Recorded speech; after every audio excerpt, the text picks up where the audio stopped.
আপনারা জানেন 2024 সালের গণঅভ্যুত্থানে আমাদের প্রায় 1400 সহযোদ্ধা শহীদ হয়েছেন, আহত হয়েছেন প্রায় 30,000-এরও অধিক সহযোদ্ধা।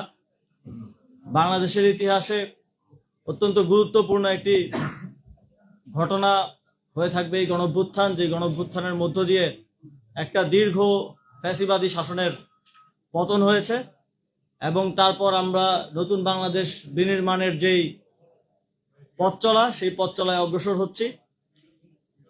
গত গণঅভ্যুত্থানের পরের সময়টা, এই ট্রানজিশন পিরিয়ড বাংলাদেশের জন্য খুবই গুরুত্বপূর্ণ এবং সামনে জাতীয় নির্বাচনও সমানভাবে গুরুত্বপূর্ণ।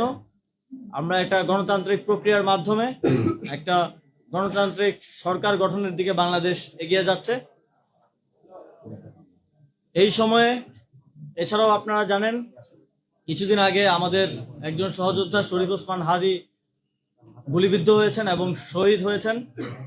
আমি মনে করি যে এই সময় জুলাই গণঅভ্যুত্থানের সকল শক্তিকে ঐক্যবদ্ধ থাকা এবং ঐক্যবদ্ধ রাখা সমানভাবে গুরুত্বপূর্ণ এবং একই সাথে এই গণঅভ্যুত্থানের যে আকাঙ্ক্ষা, শহীদদের এবং শহীদদের পরিবারের আহতদের যে আকাঙ্ক্ষা, বাংলাদেশের লক্ষ কোটি মানুষ যারা রাজপথে নেমে এসেছিলেন জীবনের তোয়াক্কা না করে, তাদের যে আকাঙ্ক্ষা, সেই আকাঙ্ক্ষা বাস্তবায়নের জন্য এই নির্বাচনকে কেন্দ্র করে আবারও সময় এসেছে ঐক্যবদ্ধ হওয়ার।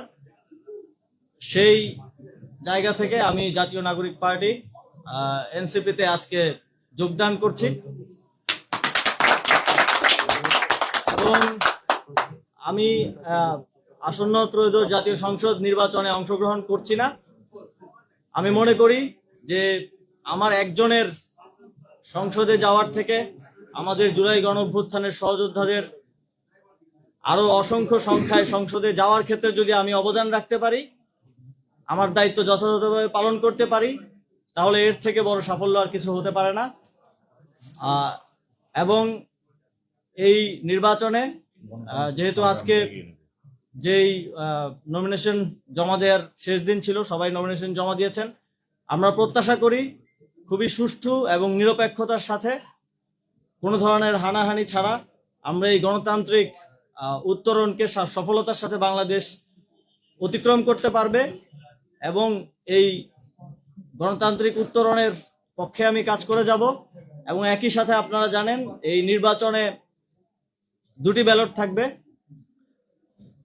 এখানে আমি মনে করি যে আপনারা একটি ব্যালটে এমপি নির্বাচন করবেন, সরকার নির্বাচন করবেন। সেই সরকার এবং এমপি থাকবে 5 বছর। তারা তাদের কমিটমেন্ট রাখবে কি রাখবে না সেটা আমরা জানি না। তবে আপনারা যদি গণভোটে হ্যাঁ ভোট দিয়ে নির্বাচিত করেন, এই সংস্কারের মাধ্যমে বাংলাদেশ আমি মনে করি যে 100 বছর এগিয়ে যাবে।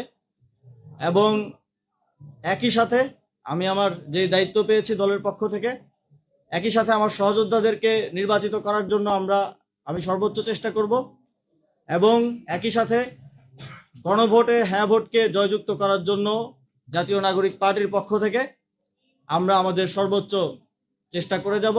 আপনাদের সকলকে, জাতীয় নাগরিক পার্টির এবং সহযোগী অঙ্গ সংগঠনের যারা আছেন সকলকে ধন্যবাদ জানিয়ে এবং সাংবাদিক বন্ধুগণ যারা অত্যন্ত শর্ট নোটিসে এসেছেন সকলকে ধন্যবাদ জানিয়ে শেষ করছি।